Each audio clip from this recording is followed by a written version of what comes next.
Alors, Julien Balavoine, je suis le directeur commercial d'ADX Group et je vais laisser mon cher homologue se présenter aussi. Bonjour, Philippe Sell, donc directeur technique d'ADX Group. On vous laisse présenter vos éléments. Les autres, vous pouvez effectivement couper votre caméra si vous le souhaitez pendant cette période. Donc, je vais présenter rapidement ADX Group. Donc, nous sommes un bureau d'études de l'existant et notre vocation, et c'est comme ça que la société s'est bâtie ces 20 dernières années, ça tourne autour de l'amélioration de la qualité de vie de chacun, à la maison comme au travail, et avec un respect profond de l'environnement. Donc, on a 3 grandes valeurs affichées qui sont la sécurité, avec nos métiers de la pollution, donc œuvrer sur la santé et sécurité au travail, mais aussi au domicile. L'éthique, travailler en transparence et faire du développement des compétences de nos collaborateurs un axe majeur. Et l'environnement, avec le repérage des polluants et la gestion et l'entretien du bâti. Donc, on a un petit quiz déjà pour tous nos participants. Donc, sur le Voilà, nombre de passoires thermiques en France. Vas-y, Xavier. voilà, je vais vous présenter le quiz. Alors, combien est-ce qu'il y a de passoires thermiques? Donc, voilà, cher public, vous pouvez voter sur ce quiz. Donc, il y a 4 réponses possibles. Je vois vous êtes en train de voter. Ça y est, c'est parti. 2,5 millions, 3,6, 4,8, 5,4. Allez, je vous laisse voter tranquillement. Allez, je vous laisse 4 secondes. 3, 2, 1, 0. Ça mériterait de définir ce qu'on appelle une passoire thermique aussi, mais on va l'aborder. Voilà, je mets fin au sondage, Julien et Philippe, et je vous partage les résultats et vous allez me dire ce qu'il en est. Voilà, la majorité du public dit 4,8 millions. Est-ce que c'est juste, Julien? Eh bien, je pense que la majorité a raison, j'espère, sinon je me suis trompé aussi. C'est effectivement 4,8 millions de foyers qui vivent dans des passoires énergétiques. Il faut savoir que le secteur du bâtiment est responsable de 17% des émissions de gaz à effet de serre en France. De tous les secteurs économiques, c'est le plus grand consommateur d'énergie. D'où, et on va revenir dessus, l'apparition de la loi climat et résilience, et avec des délais courts aux bornes de nos maîtres d'ouvrage. Je vais rappeler les contextes et les enjeux. Hop. Ah oui, c'est mieux, j'avais le visage de tout le monde sur la slide, c'était pas simple. Alors, en élément contextuel, on a l'accord de Paris qui a pour objectif, donc ça a été signé par 196 pays et 55 qui ont pris l'engagement de l'appliquer. Donc, c'est une cible à moins de 2 degrés d'augmentation de la température par rapport à l'ère pré-industrielle. Et donc, ça nous emmène sur une neutralité carbone, ce qu'on appelle le net zéro, en 2050. Et on voit que le logement, c'est 12% des gaz à effet de serre en France. Et vous voyez que tous les secteurs d'activité vont être impactés puisque c'est le troisième, le résidentiel et le tertiaire, émetteur de CO2. Donc, ça va impacter à peu près tous les secteurs de l'économie et la vie de toutes les personnes, puisque tout le monde devra être contributeur dans cette réduction de gaz à effet de serre. Une petite précision, le net zéro, c'est un schéma qui indique que tout ce que nous, on émet est compensé, soit par des puits de carbone, soit par des solutions industrielles. Mais tout gramme de CO2 libéré doit être compensé. Et donc, dans le cadre de l'accord de Paris, est apparue il y a peu la loi climat et résilience, donc qui engage tout le monde. Et la loi climat et résilience, qui a été promulguée en août 2021, elle traduit dans la réglementation française des actions très concrètes. Donc, il y a 3 grands axes pour ce qui nous intéresse aujourd'hui, qui sont les obligations de travaux liées à la mise en location, les optimisations, les priorisations et la planification des travaux de rénovation. Et la notion de planification est très importante. Et puis, parce qu'on est une société qui fait aussi de la recherche de polluants, il y a la protection des occupants pendant la période de travaux. Philippe? Oui, je prends la main. Donc l'État a mis en place un calendrier assez très ambitieux sur plusieurs points. Donc, pour l'économie d'énergie dans le bâtiment, on va retrouver trois grands axes majeurs hein, qui sont la maison individuelle avec l'audit énergétique qui entre en vigueur d'ailleurs dans quelques jours. Ensuite, on a le plan pluriannuel de travaux pour les copropriétés et enfin le décret tertiaire pour tous les bâtiments industriels. Donc voilà, sur cette présentation, on a un calendrier qui a déjà commencé. Ça y est, on est dans la course. Le 25 août 2022, on a eu le gel des loyers sur les maisons classées, maisons et appartements classés en F et G. Et on va aller ainsi de suite crescendo sur les DPE avec une interdiction de location pour les grangers. Donc, ce que j'appelle le granger, ça va être les DPE qui sont notés à plus de 450 kWh énergie finale. Donc, au 1er janvier 2023. Ensuite, on va retrouver ces interdictions de louer pour tous les G en 1er janvier 2025 et on va monter jusqu'à 2028 pour F et 2034 pour les E.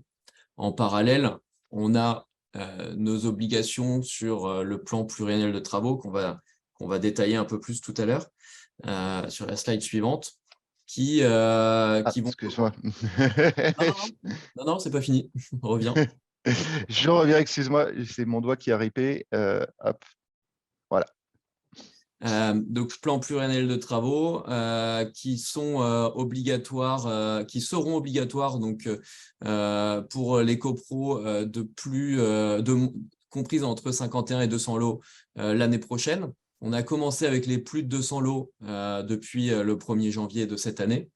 Et ensuite, 2025, on retrouvera toutes les copros, du coup, avec, pour s'en rappeler, un petit décalage d'1 an sur l'obligation du diagnostic de performance énergétique obligatoire pour ces copropriétés. Donc, sur les supérieurs à 200 lots, quand le PPT est obligatoire au 1er janvier 2023, on a le DPE collectif qui est obligatoire au 1er janvier 2024 et ainsi de suite pour les 51, 200 lots et les 51 lots.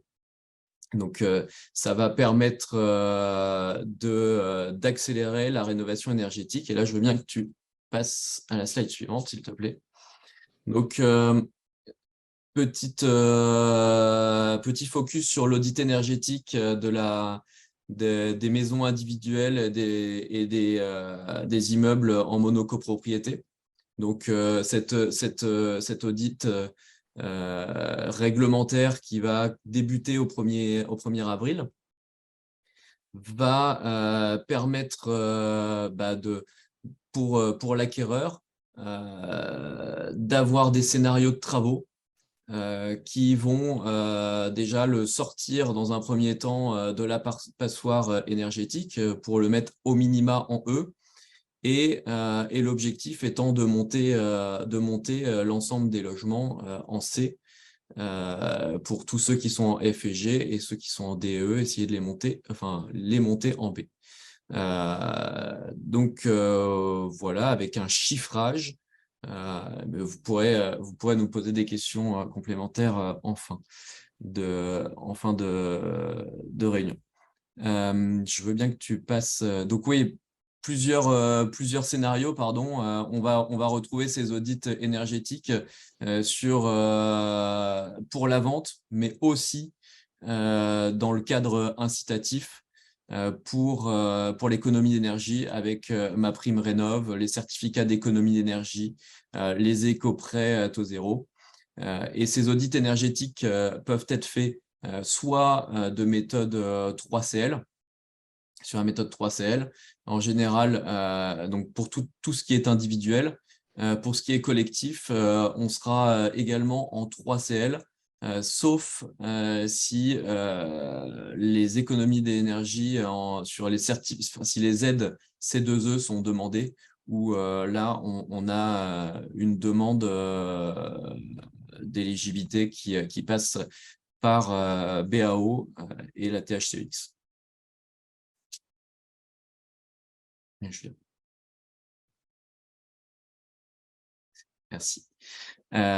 Donc là, on était sur la BAO, la THCEX, donc c'est clairement dans le cadre du plan pluriannuel de travaux qu'on va demander ce type d'audit énergétique.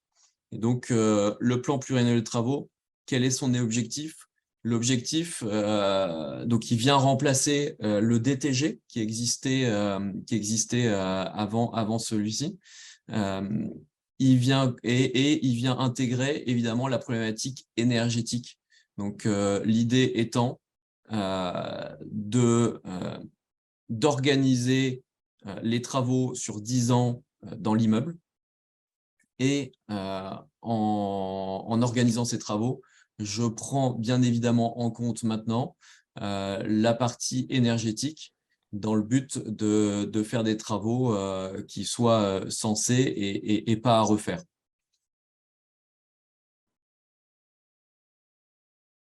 Merci. Il est important, donc ADX recherche bien évidemment tous les polluants du bâtiment. Et on a mis cette slide qui peut sortir un peu du contexte énergie, mais ça nous semblait important de le remettre. Pourquoi ? Parce que le fait de travailler avec un bureau de contrôle existant qui cherche les polluants, qui sait chercher les polluants du bâtiment, va permettre, si on mène les investigations, les recherches amiante plomb en même temps que la partie audit énergétique, ça va vous permettre de gagner un tour, d'éviter de refaire des propositions d'amélioration de travaux et d'intégrer le risque amiante dès le départ dans les coûts, puisqu'on sait bien que les coûts engendrés par la présence d'amiante ou de plomb peuvent être considérables, et si on ne les prévoit pas dès le départ, ça va occasionner obligatoirement des délais de retard dans les rénovations énergétiques. Et puis le fait que les F et G soient aussi majoritairement dans les périodes où on employait massivement du plomb et de l'amiante dans les constructions. Tout à fait. Et là, c'est spécifique monocopropriété. Donc, Monopropriété, pardon. Donc là, on retrouve la fresque avec les dates qu'on avait tout à l'heure, mais spécifiquement pour la monopropriété, où on retrouve 4 millions de logements qui doivent être rénovés d'ici 2034. Donc, c'est important de le prendre en compte dès maintenant, cette date de 2034. Parce que là, aujourd'hui, on parle des F et G, mais il faut qu'on s'organise dès maintenant pour la rénovation énergétique jusqu'aux notes E et D. Voilà. Donc, ça c'est peut-être pour toi, Julien.